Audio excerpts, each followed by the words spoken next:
Mais de 4. Pronto. Boa noite, irmãos. Hoje é dia 12, hoje é dia 2 de agosto de 2022. Esse vai ser um estudo bíblico que nós vamos participar. O pastor Hélio Pilvisan Filho vai ministrar esse estudo na Escola do Alicerce Bíblico. Provavelmente vai ser o encerramento de uma série de 7 estudos que nós estamos aprendendo sobre a pessoa de Jesus Cristo. Então, é muito importante você participar, você anotar no seu caderninho, rever o vídeo se você quiser. Esse vídeo vai estar postado daqui uns poucos dias no nosso canal do YouTube. Canal do YouTube é Igreja de Interlagos, tá? Só isso, Igreja de Interlagos. Você coloca lá no canal do YouTube, vai nos vídeos e você pode escolher o vídeo para você participar. Se você estiver ao vivo nos nossos estudos, no final você pode participar das discussões. Se você não estiver ao vivo, mas você tiver alguma dúvida sobre o estudo, você pode mandar um e-mail no faleconosco@igrejadeInterlagos.com.br. É muito importante você participar, porque você conhecendo quem é Jesus Cristo, você conhecendo a doutrina basilar, as bases, o alicerce da Bíblia, você não vai ser enganado. Esse é o principal objetivo desses cultos que temos nas terças-feiras, é o aprendizado do que é o Evangelho, para que você não seja enganado com falsas doutrinas, que, infelizmente, Jesus mesmo alertou que no final dos tempos iriam vir muitos falsos profetas. Então, participe, você é bem-vindo.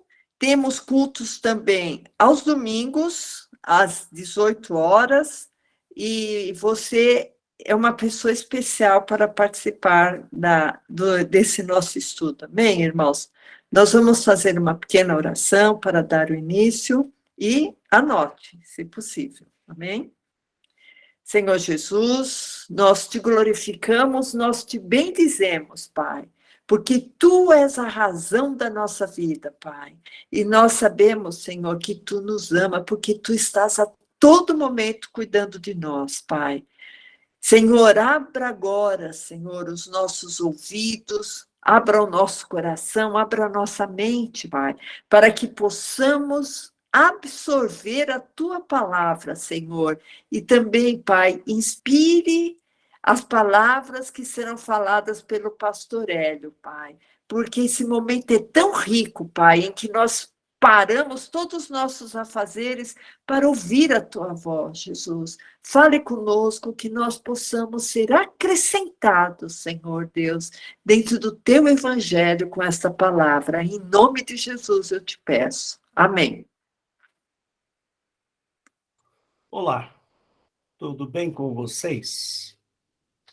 Deixa eu só ajeitar as coisas aqui. Pronto. Bom, para quem não me conhece, eu sou o pastor Hélio Pilvesan, né? E esta igreja de Interlagos, nós estamos estudando a pessoa de Jesus Cristo já há umas 7, 8 semanas, e provavelmente hoje será o último estudo sobre essa pessoa de Jesus Cristo.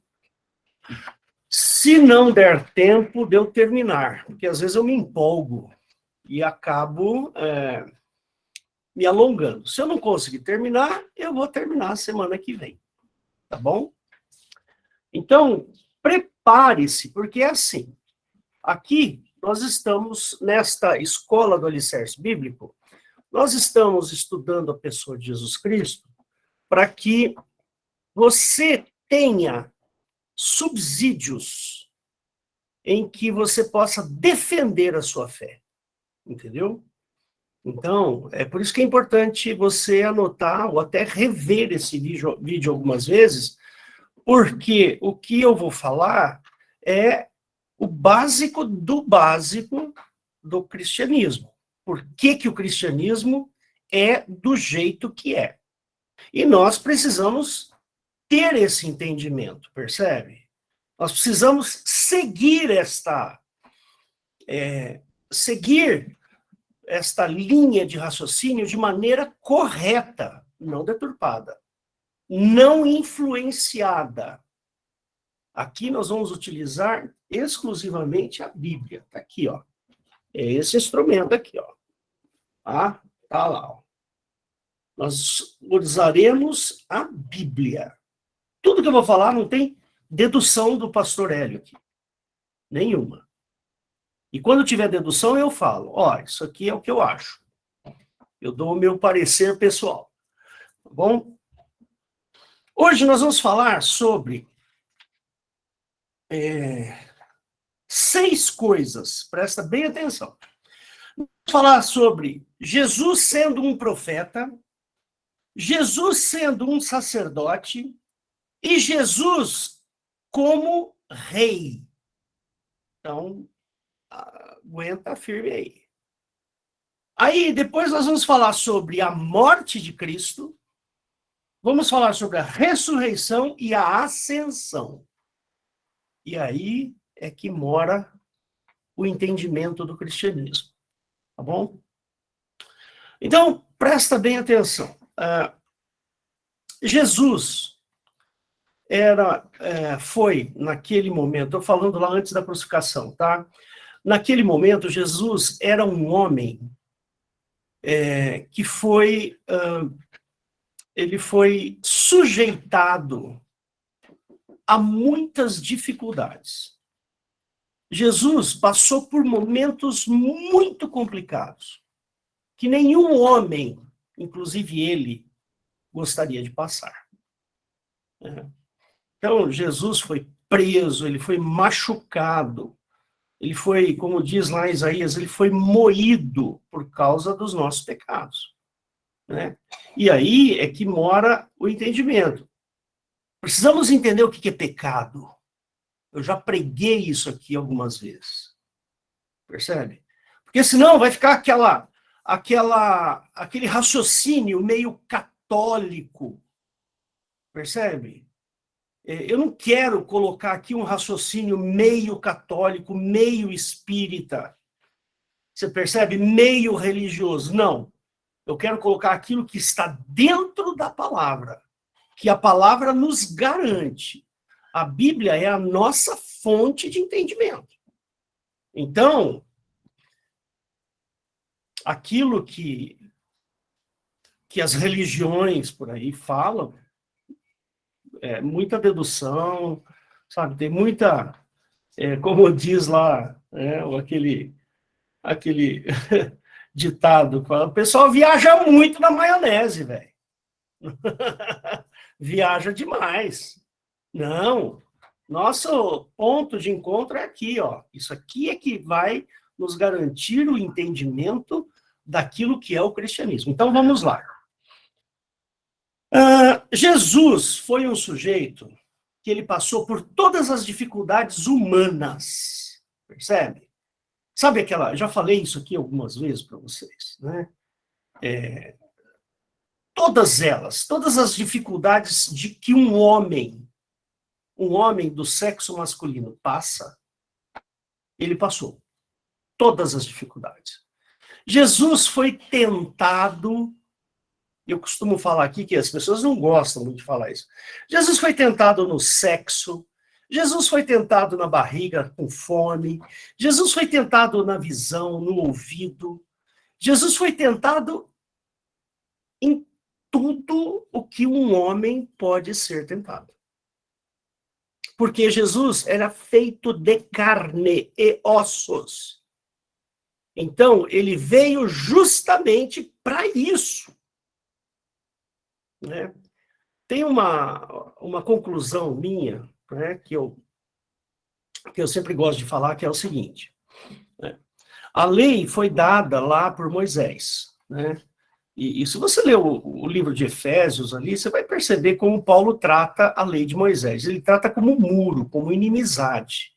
Eu vou falar um pouquinho disso aqui. A lei, ela foi feita para trazer paz para o homem e não trouxe paz. Percebe? Ela trouxe o pecado. Tanto Paulo fala mesmo que ele só sabe que existe pecado por causa da lei. Se não tem lei, não tem pecado. É isso que ele fala lá no livro de Romanos. Dá uma lida lá, Romanos 3, 4, 5, ali aqueles discursos maravilhosos de Paulo. Ele fala que só tem consciência do pecado por causa da lei. E lá em Efésios ele chama isso de inimizade, de muro, o muro que separava, o muro de separação, a inimizade. Né? Então, está lá no Efésios 2,14 isso. Depois se você lê lá. Né? Então, Jesus, ele precisava passar por tudo isso. Aí fica aí a pergunta para você, tá? E eu já preguei aqui sobre isso, mas fica aqui a pergunta. E eu sempre falo, a gente tem que fazer perguntas incômodas, para a gente mesmo. Se alguém me perguntar tal coisa, eu sei responder?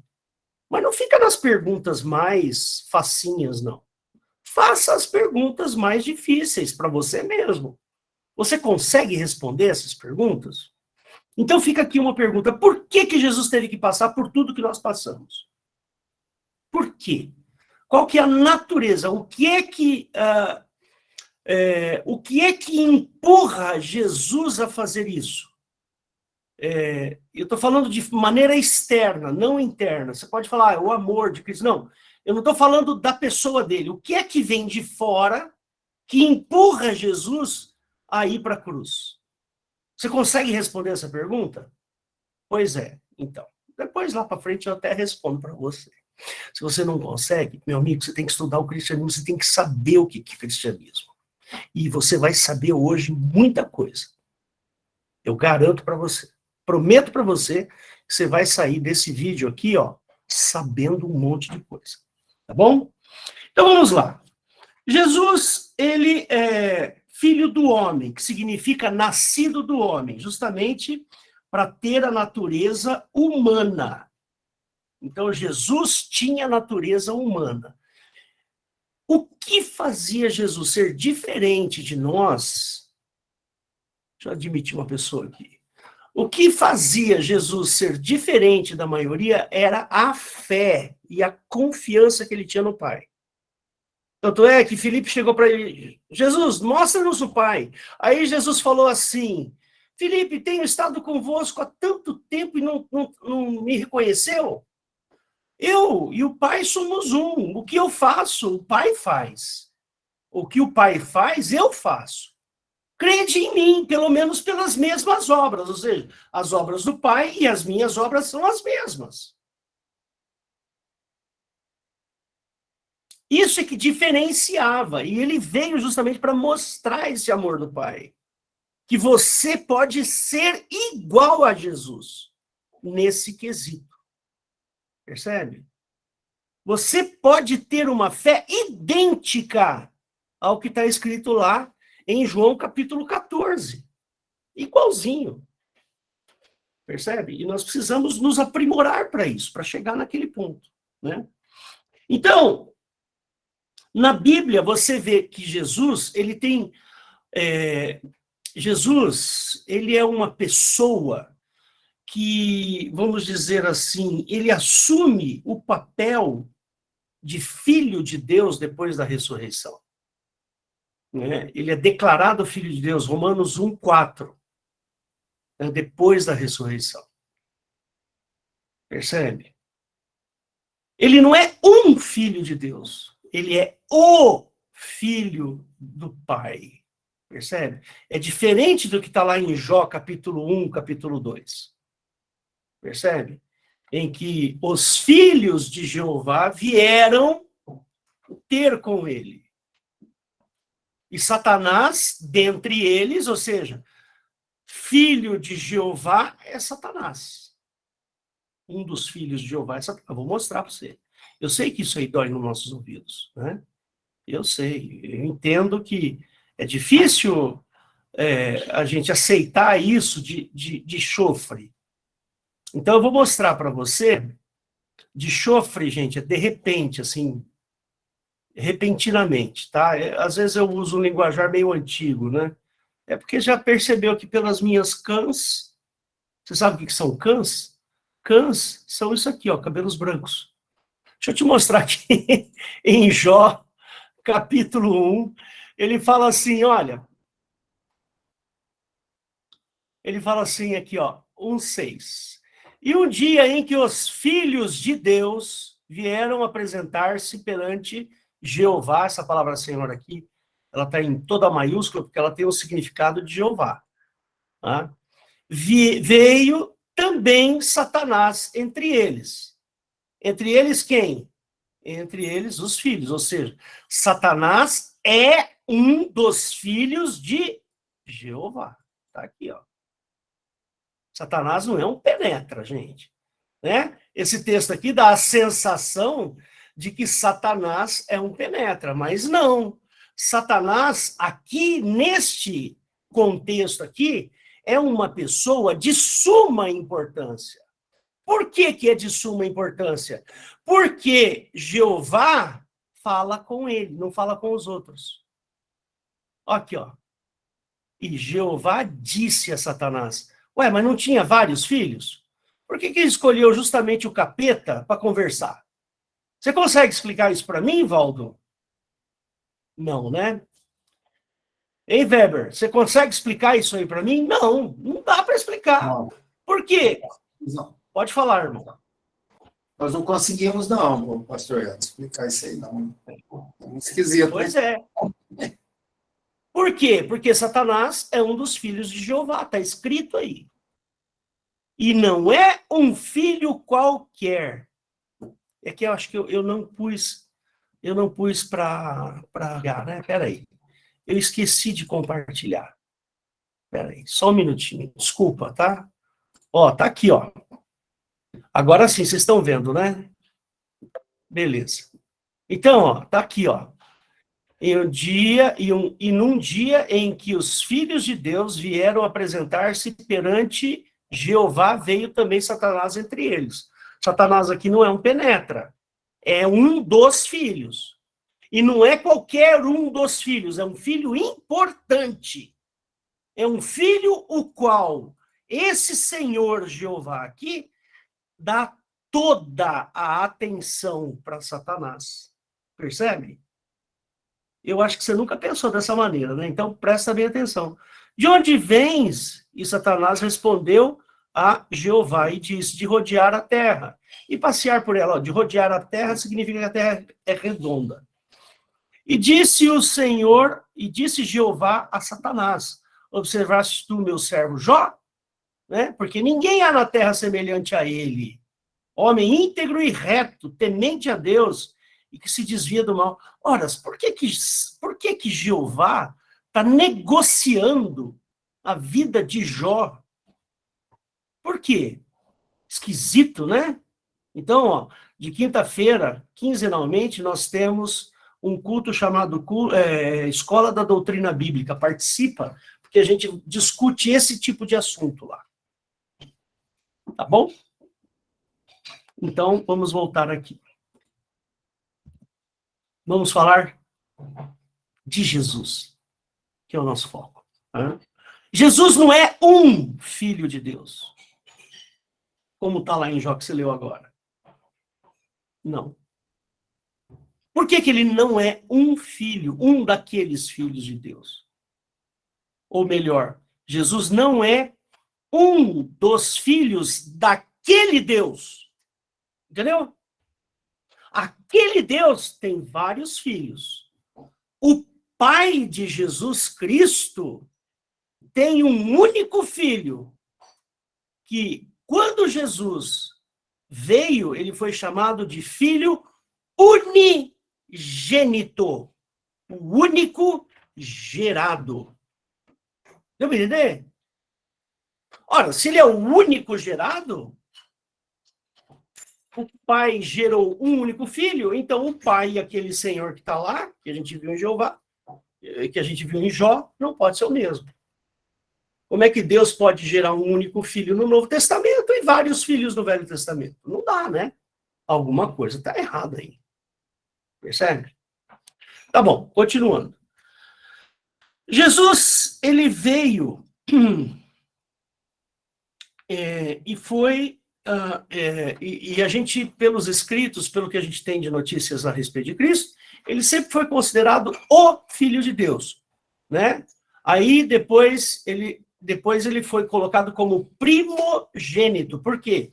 Porque o Pai, através de Jesus, entrega a sua herança para os homens que creem nele. Eliette, acho que tem um bom assunto aí para você tratar numa quinta-feira, hein? O que você acha da ideia, Eliette? Tô anotando aqui. Legal, né? Muito bem. Jesus é um filho, o único, é o unigênito, único gerado. Então, Jesus não pode ser filho daquele Deus. Aquele Deus gerou vários filhos, inclusive Satanás. O Pai de Jesus Cristo gerou um filho que, depois da cruz, ele se torna primogênito, o principal. E lá em João capítulo 1, verso 12, ele fala, todos aqueles que creem em Jesus, né, têm o poder de ser feito filho. E aí a gente vai entrar em umas questões teológicas interessantes, né? Falar sobre a a criação do Pai é uma criação que não está descrita no Velho Testamento. A criação dos irmãos de Jesus, que somos nós que cremos em Cristo, Jesus não tem irmãozinho no céu. Não pensa que Jesus tem lá anjinho, arcanjo, fulano, beltrano, que é irmão de Jesus. Não tem. Deu para entender? Porque a palavra nos garante que lá não tem. Jesus sendo irmão de outros seres espirituais. Não tem. Ah, senhor, como é que você prova? É simples, é só a gente ler a palavra que está escrita em João. João fala que ele é o unigênito filho, o único gerado. Como é que pode ter mais de um? Percebe? E nem aqueles que morreram em Cristo estão lá para ser irmãozinho de Jesus. Não, não estão. Por quê? Só vão entrar no céu depois da segunda vinda de Cristo. Percebe? Depois da segunda vinda, aí sim, o nosso Deus Pai, terá uma família no céu. Eu acho que eu estou derivando muito já. Eu não vou conseguir terminar essa palavra.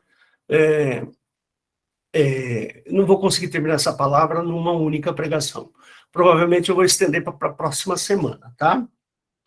Então, fica aí uma dica, Eliette, para você abrir um estudo profundo sobre esse assunto. A filiação de Deus. Ó, tá até eu dando para você o título de uma boa pregação. A filiação de Deus.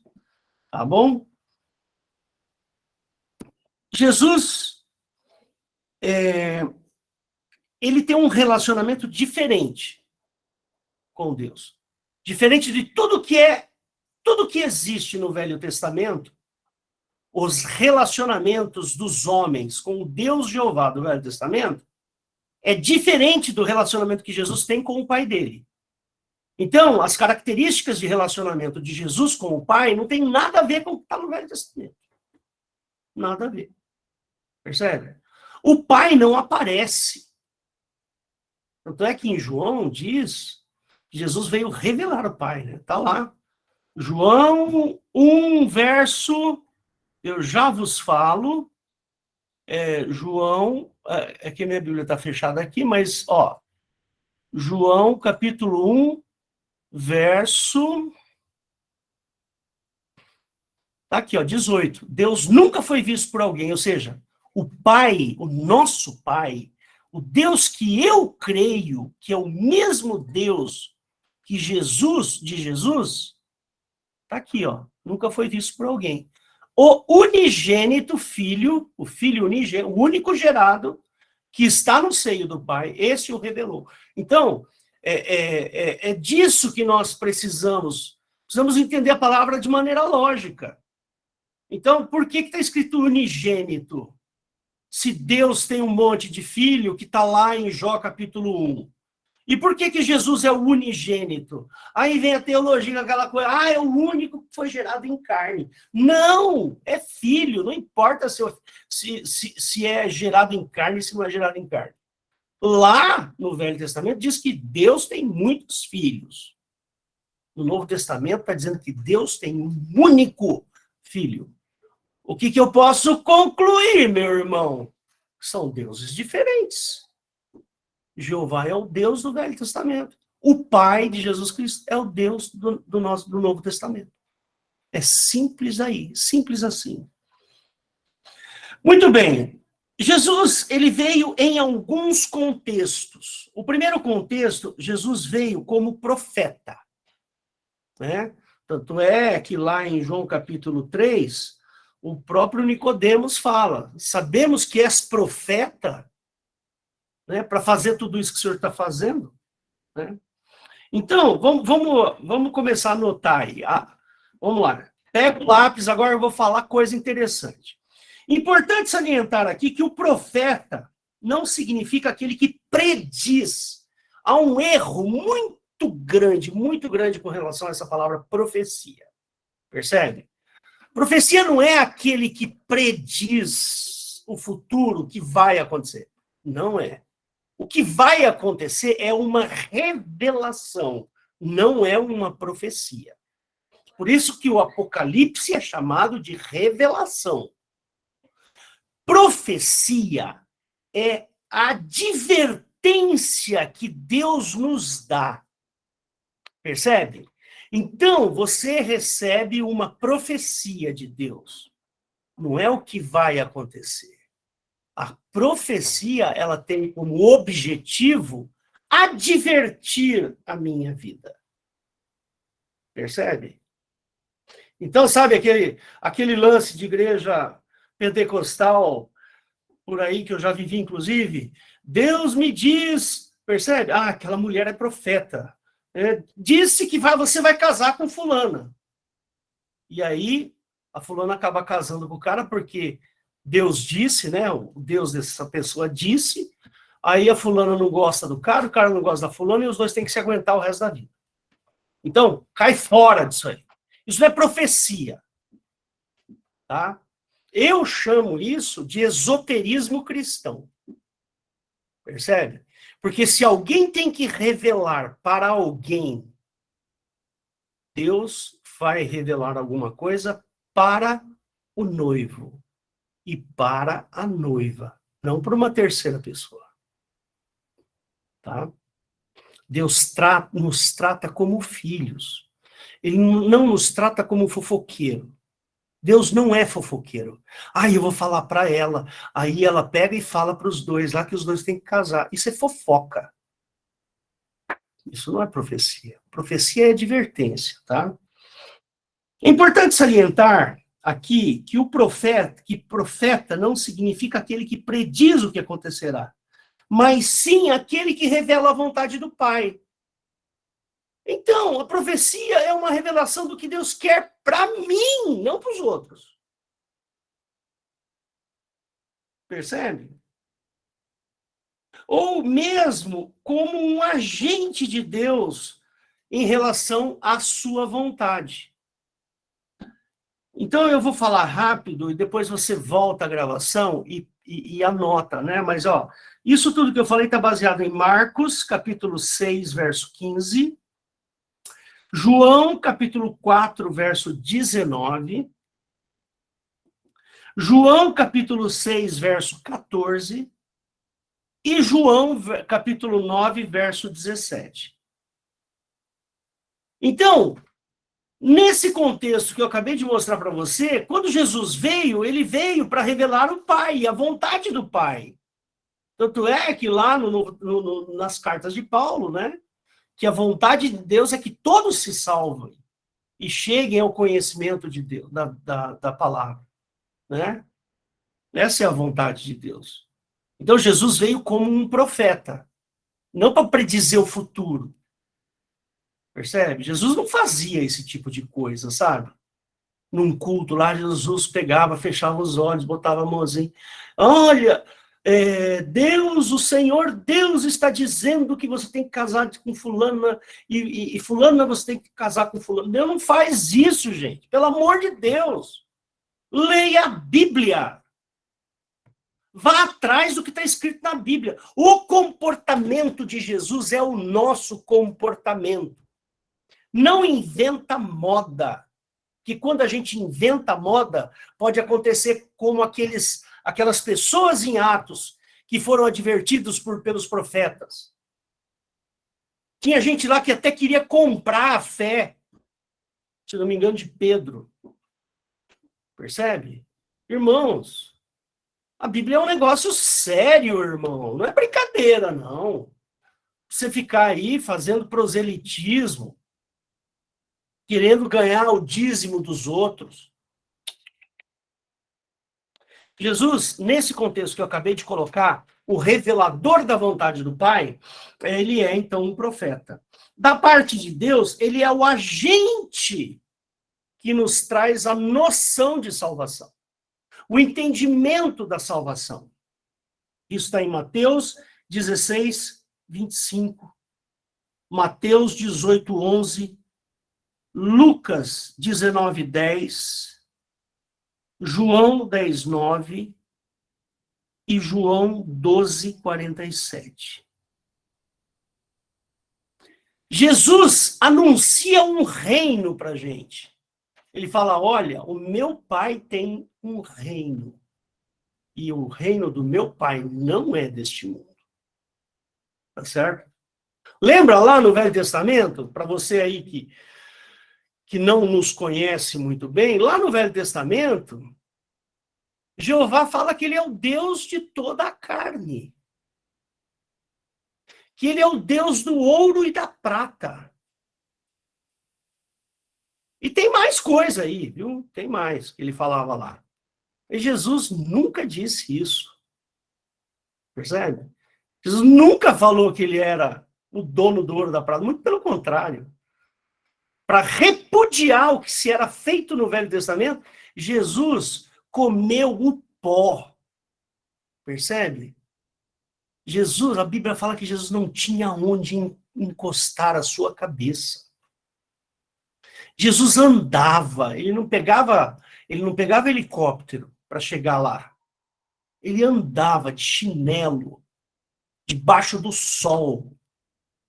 Aí chegava nos locais cansado, sobrecarregado, com sede e com fome, e com os pés rachando.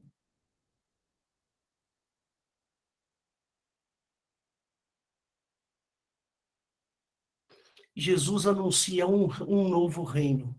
O reino de Deus. O reino do Pai. Mateus 4,17. Percebe? Aí, num determinado instante, Jesus faz uma revelação. Né? Lá em Mateus mesmo, lá no Mateus 24, 25, Jesus faz uma revelação. Ele fala assim, olha, tudo isso aqui vai acabar, tá? E eu vou voltar. Eu vou voltar.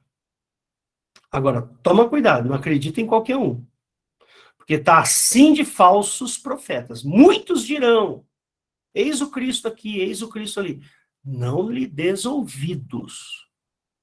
Essa revelação de Mateus 24 e 25, capítulo 24, capítulo 25, é muito importante. Por quê? Porque lá em Apocalipse fala que no final dos tempos, a besta viria com sinais, prodígios e maravilhas. Então você já pensou, se chega uma pessoa aí na televisão e começa a fazer umas coisas maravilhosas, incríveis, em nome de Jesus, o sujeito vai lá, tem um sujeito podre, morto, ele vai lá e ressuscita. Ele vai lá e faz uma pessoa levitar. Ele vai lá e faz descer fogos do céu. Ele põe fogo na mão aqui, assim. Aí todo mundo vai falar assim, é o Cristo! Jesus voltou! Irmão, não voltou. Porque não é desse jeito que Jesus vai voltar. Leia 1 Tessalonicenses, capítulos 4 e 5. Lá está escrito como Jesus vai voltar. Lá em Apocalipse 19, está escrito como o diabo vai se passar por Jesus. Para enganar. Deu para entender? Muito bem. Jesus também veio como um sacerdote, né? No sentido bíblico, quando a gente fala em sacerdote, é aquele que é divinamente separado, consagrado. Percebe? Então, ele é chamado de sacerdote, para representar o homem diante de Deus. E nesse contexto, Jesus é um sacerdote. Por quê? Porque ele veio nos representar diante do Deus do Velho Testamento. Ah, como, pastor? Sim, meu querido. O homem, ele é julgado pelas suas atitudes, sendo observadas as leis de Moisés. Então, pela lei de Moisés, nós, eu, você, todos nós, todas as pessoas que viveram até hoje, seriam julgadas pelas leis dadas por Moisés. Mas a Bíblia disse que quando nós cremos em Cristo, nós saímos do jugo da lei e passamos para o jugo da graça. Jugo assim, né? Passamos para a graça. Não sei se jugo é uma palavra boa. Deu para entender? Irmãos, o cristianismo é isso, irmãos. Eu não estou inventando nada. Alguém aqui tem dúvida do que eu estou falando? Está escrito na Bíblia, não fui eu que escrevi. A conclusão, ou seja, o entendimento, eu que estou tendo esse entendimento. Eu não posso chegar e falar assim, olha, você tem que crer em Cristo para não ser levado para o inferno. Mas peraí, por que eu vou ser levado para o inferno? Qual é a razão? Você já fez essa pergunta? O inferno está preparado para aqueles que não obedecem à lei. Qual lei? Qual lei? A lei de Moisés. Então, meu irmão querido, tem uma péssima notícia para você se você não é cristão. Sabe qual que é a péssima notícia? Você vai ser julgado pelas leis do Velho Testamento. Se o dia que você morrer, a Bíblia fala que você vai ressuscitar quando Jesus voltar. E lá no julgamento, vai ser julgado. Você creu em Cristo? Não, não criei. Então você vai para o inferno, por quê? Porque pela lei de Moisés você pecou. Aí vai pegar e vai olhar para um Cristo. Você creu em Cristo? Eu criei. Então vem cá, porque você não tem culpa de nada. Jesus morreu por você.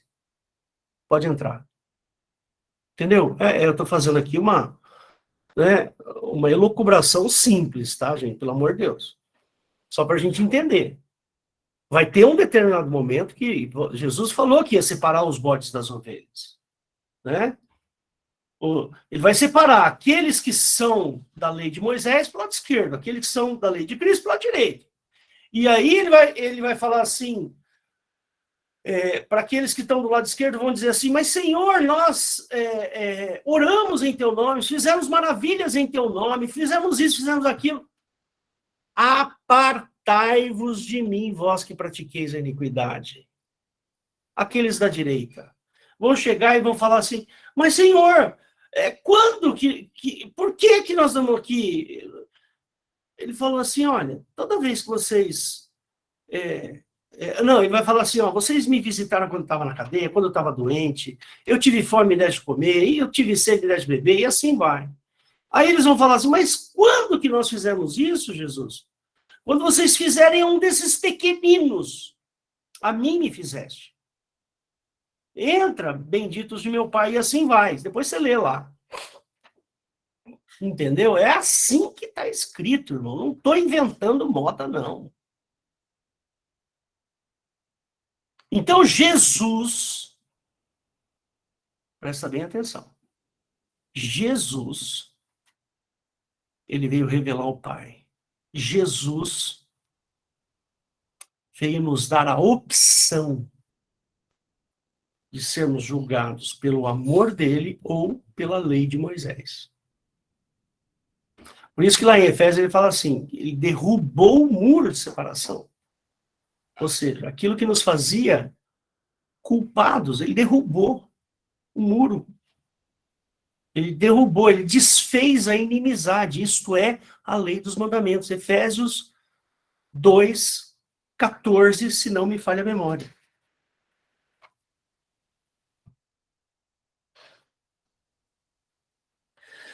Historicamente, o sacerdócio, né, o sacerdócio espiritual, está lá em Levítico 16. Depois você vai lá e lê Levíticos 16, que ele vai te dizer o que é um sacerdote.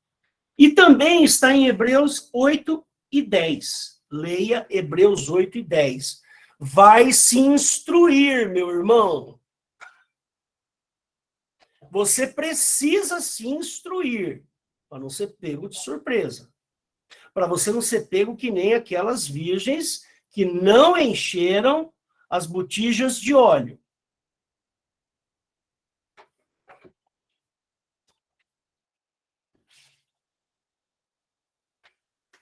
E como Jesus, presta bem atenção,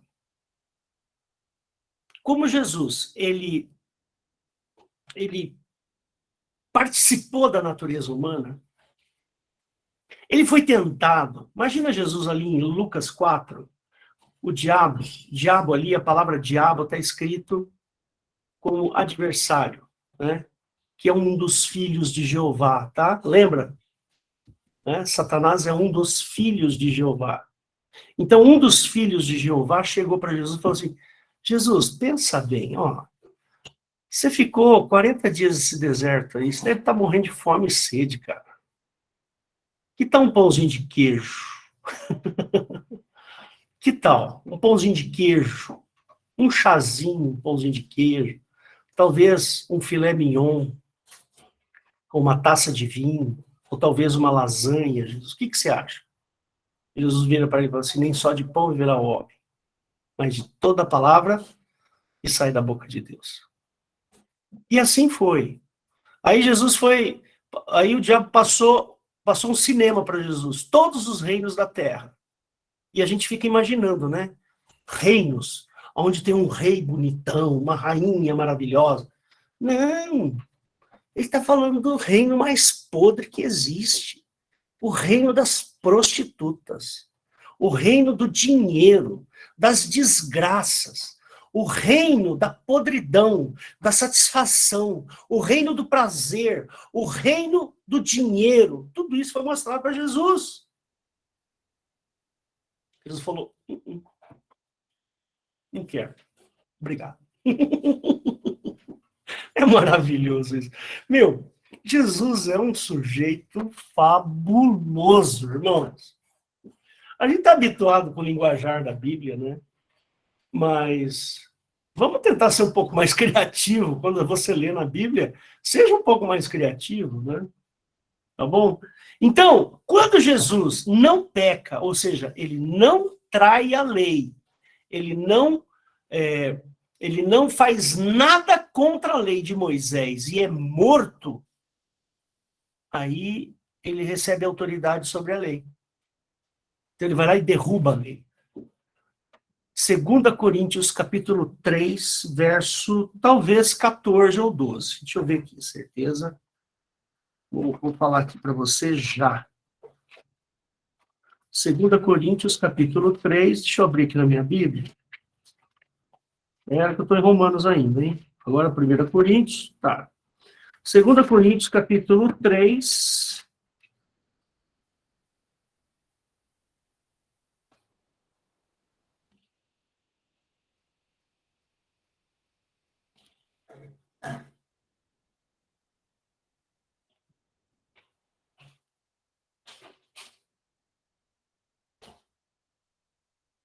Espera aí que eu vou ver nessa outra Bíblia aqui. Aqui eu não estou achando. 2 Coríntios, capítulo 3, verso 14. 3:14. Mas os seus sentidos foram endurecidos. Deixa eu pôr aqui para vocês aí. Eu vou apresentar aqui, que você precisa ver isso. Tá lá, 3:14. Mas os seus sentidos foram endurecidos, porque até hoje o mesmo véu está por levantar na lição do Velho Testamento, o qual foi por Cristo abolido. Ou seja, quando Jesus morreu na cruz, ele aboliu a lei, ele desfez o poder da lei. É isso que ele está falando. Quando uma lei é abolida, ela perde o efeito. É isso que ele está dizendo. Então, quando Jesus subiu na cruz, ele foi lá e falou assim, se você assistir a pregação da semana passada, domingo passado, se você assistir a pregação do domingo passado, você vai ver que o pastor Valdo, ele fala que Jesus proferiu 7 frases na cruz. Entendeu?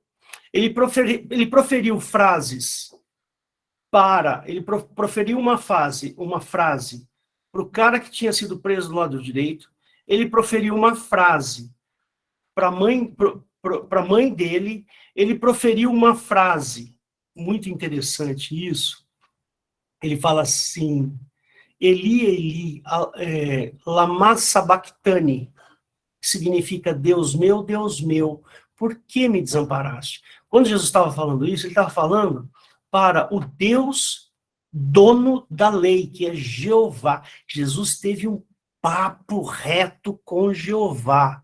Eli, lama sabachthani. Deus meu, ou seja, eu cumpri toda a lei. Jeová, eu fiz toda a lei. Eu fui lá e eu não escorreguei numa vírgula da lei. E agora eu estou morrendo na cruz? Por que você me desamparou? Então quer dizer que a sua lei não vale nada?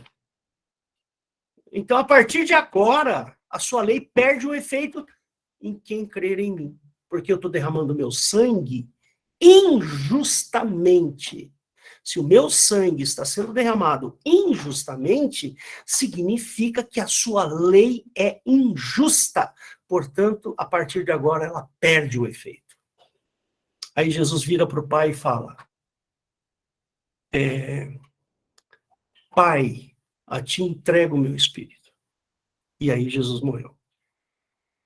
Percebe? Ele teve uma conversinha com os dois lá. Um para Jeová, falando, Jeová, eu vim aqui cumprir toda a lei e estou sendo morto. Hã? Por essa lei?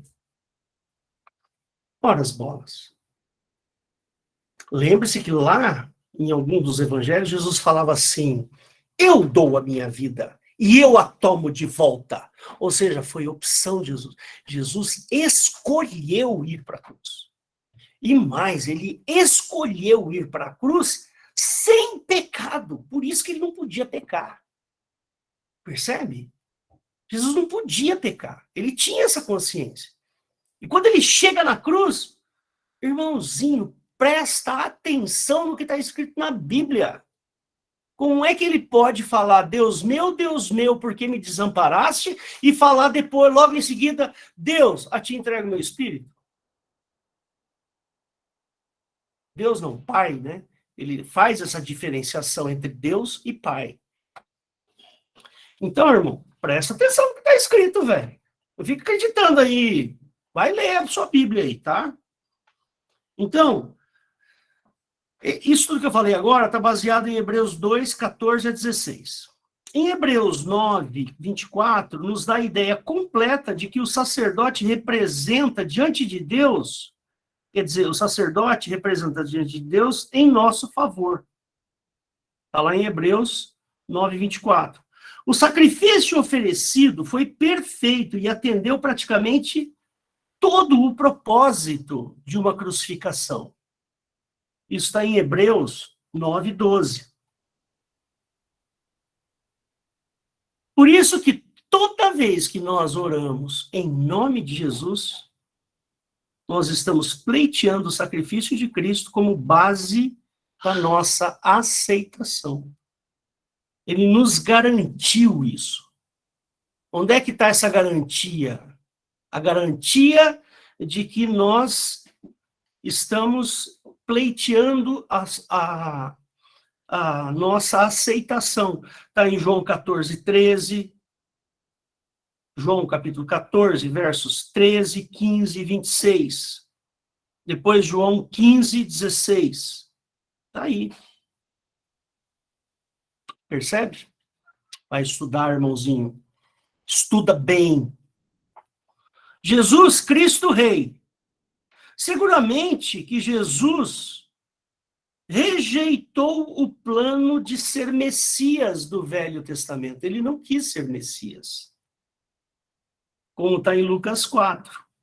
Lá em Lucas 4 e Mateus 4, Jesus rejeita a glória, ele rejeita a honra, ele rejeita o dinheiro, ele rejeita o poder. A ti darei todo esse poder se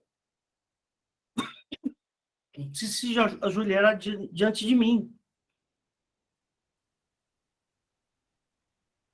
Então, para que uma pessoa seja rei, ela precisa ter essas coisas. Precisa ter glória, ele precisa ter honra, ter dinheiro, e muito dinheiro, e ter poder. E tudo isso Jesus rejeitou. Então, Jesus veio como homem com a esperança de que fosse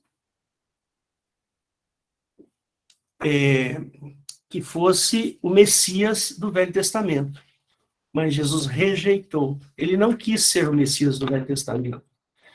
Lá no comecinho, né, em comecinho de Mateus, Marcos, Lucas e João não, Mateus, Marcos e talvez Lucas, não me lembro agora, mas Jesus, ele veio para ser o Messias de Jeová.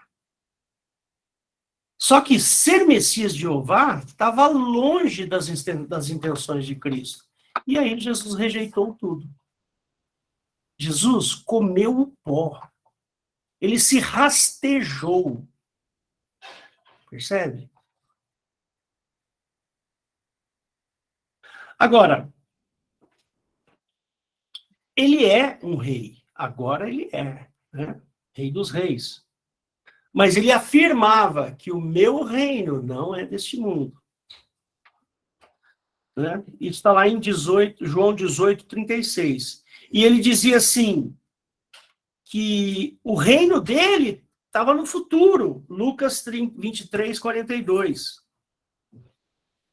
E aí ele recebe do Pai toda a autoridade do céu, no céu e na terra, que está em Mateus 28, 18.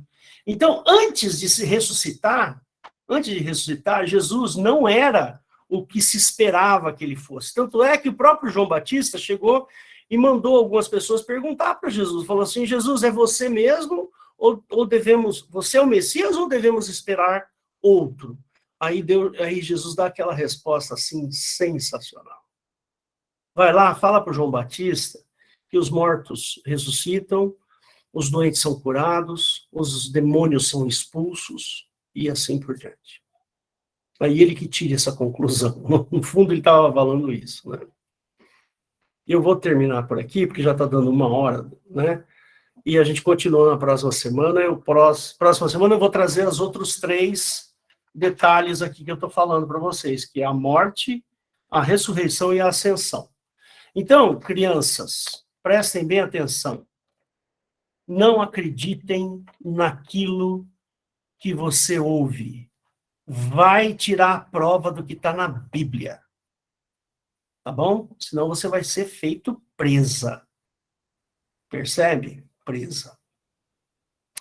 Amém. Então, eu encerro aqui. Eu queria passar a palavra para o pastor Weber. Ele está ali enquanto eu termino a gravação. Fala alguma coisa sobre a pregação. Glória a Deus.